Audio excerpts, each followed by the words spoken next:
Hey guys, it's Dr. Coolsex here. It's Alex. And that's Dustin. We just finished watching Happily Ever After. We get Desmond finally. He Finally. was a series regular, but this was the first time we saw him. 10 episodes in. I said we were going to get Faraday on episode 10. I guess you're right. Possibly. It Depends on who he is. I'm happy to say that I did call he was a good musician. I mean, it's kind of obvious that, he's a piano player, but when I first saw the little box with the coils in box. I said, shoot, like from Jurassic Park. Yeah, and I said, isn't that the Jurassic Park box? And I said, where's Newman? We're sponsored by Smart Water. No, by Barbasol or whatever that shaving cream company is.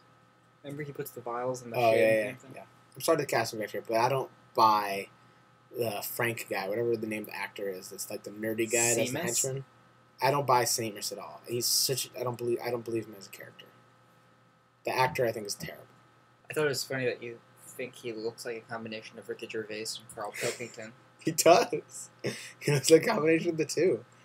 Which, it would be weird if they had sex, but that would what their baby would look like. So Widmore's on a mission. He brings Desmond, obviously, against his will. Desmond's pretty pissed off. At first. And they fry one guy. That one guy is, really too eager to, flip the switch. He goes, "Who can I just flip it?" And the guy is fucking burnt alive. The guy in there is just like, no! We see, the coils just heat up and kill him. I like this episode because it reminded us of Flashes Before Your Eyes, the Season 3 episode.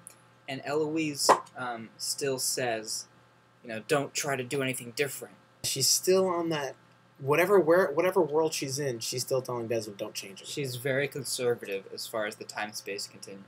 But she says, oh, this isn't the time, Desmond. She says, Desmond, it's not about time. Oh, isn't it about time? She says something like that when she meets him. She's like, oh, it's about time. It's like, oh, yeah, it's about time, but it's not about time. It's about time. In LAX, Desmond had a wedding ring. He doesn't here. WTF. Charlie makes it sound like he saw Claire when he almost choked on his heroin. I think it's an interesting thing that the writers said about love, at first sight, where it's actually you are remembering a flash sideways of a life that you could have had with this person or something like that. That's what true love or love at first sight is. Desmond needs to babysit Charlie, and Charlie's like, forget about it, we're gonna go for a swim. Charlie just has a death wish because he wants to get the feeling of love again. In his life, he hasn't felt love, but in the other life that he almost got to when he died, he felt love. So he wants to find it again. And he wants to show it to Desmond. I thought it was funny that Driveshaft was going to be playing with Faraday. And now Faraday has to find a new bass guitar player. Faraday explaining love at first sight by the fact that he knew her from another life. And he knew he already exploded an atomic bomb.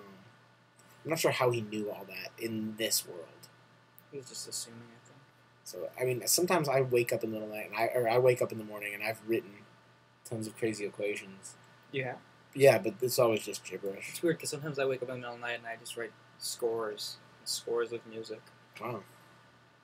And I'm not a mathematician and you're not a musician. No.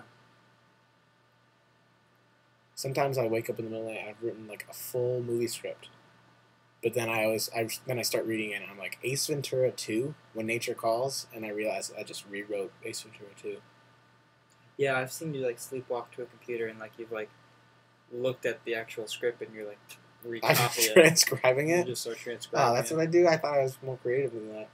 No, I guess I don't know why it's dangerous to wake a sleepwalker, especially if there's rewriting a screenplay. Yeah.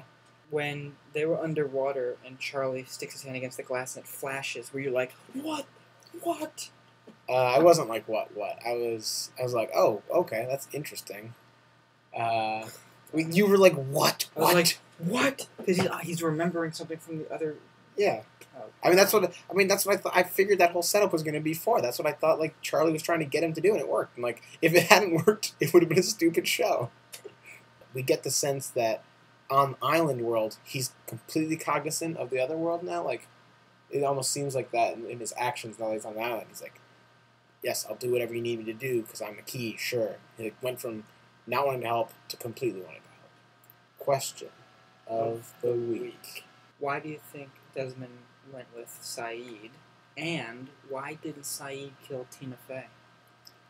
Saeed, I don't know why he didn't kill Tina Fey. I think He's a fan of her program.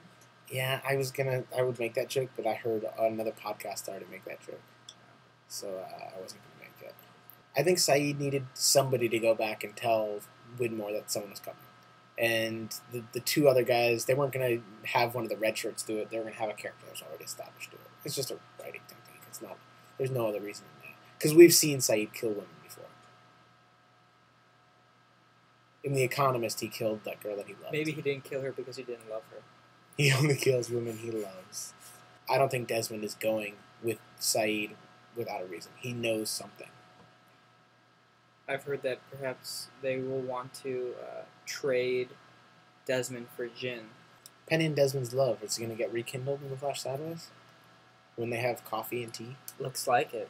That was really nice. That scene is funny that she was in the stadium running. Just like Jack. I thought she was going to twist her ankle. Did Jack twist his ankle? And then Desmond helped. Yeah, well, Desmond passed out. Yeah. She was all sweaty.